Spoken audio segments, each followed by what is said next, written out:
பிறவி இல்லாமல் போகிறதுக்கும் ஆன்மீக பயிற்சிகளுக்கும் சம்மந்தமே கிடையாது. அப்போ ஏன் ஆன்மீக பயிற்சி அப்படின்னு கேட்டிங்கன்னா, ஆன்மீக பயிற்சி உனக்கு அடையாளப்படுத்தும், உன் மனம் திறக்கும், நெற்றிக்கண் விழிக்கும், குண்டலினி எழும்பும். அப்போ தான் மனம் செயல்படவே ஆரம்பிக்கும். செயல்படாத மனம் எப்படி போதும்னு ஆகும்? அப்போது ஆன்மீக பயிற்சி எதுக்கு? உனக்குள்ளே இருந்து செயல்பட வைக்கிறதுக்கு தான். அப்போ சமூகம் கற்றுக் கொடுத்ததுலேருந்து வெளியே போகணும். எது நீ கற்றுக்கிறது, எது நீ? இதை சொல்கிறதுக்கு ஒரு குரு தேவைப்படுறாரு, ஒரு கண்ணாடி தேவைப்படுறது உன்னை திருத்தத்துக்கு, அவ்வளோதான். ஒரு மாட்டுக்காரன் தேவைப்படுற அட்ரஸ் சொல்கிறதுக்கு, இவ்வளோ தான் விஷயம். அப்போ அதெல்லாம் பண்ணால் போதும் தான். போதுன்றவன் ஒரு குருவை ஏற்றுக்கிறதுக்கு கவலைப்பட மாட்டான். அப்படி கவலைப்படாத குருவை ஏற்றுக்கிறவன் குரு குடித்தாலும் ஒத்துப்பான். ஏன்? அவனுக்கு தேவை என்ன தான்? கேள்விக்கான பதில் தானே தவிர குரு இல்லை.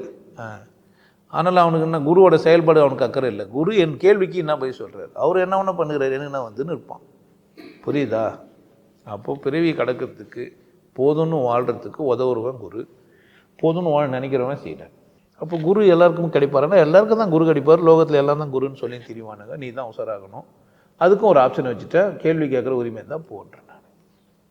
உன் கேள்வி திருப்தியாக இருக்குதுன்னா அதான் அவர், அது உனக்கு போதும். உனக்கு ஒரு ஆள் ஏதோ ஒருத்தர் சொல்கிறாரு, அது உனக்கு போதுமா இருக்குது அப்படின்னா போதும் தான். நிறைவாயிட்டியான்னு கேள்வி.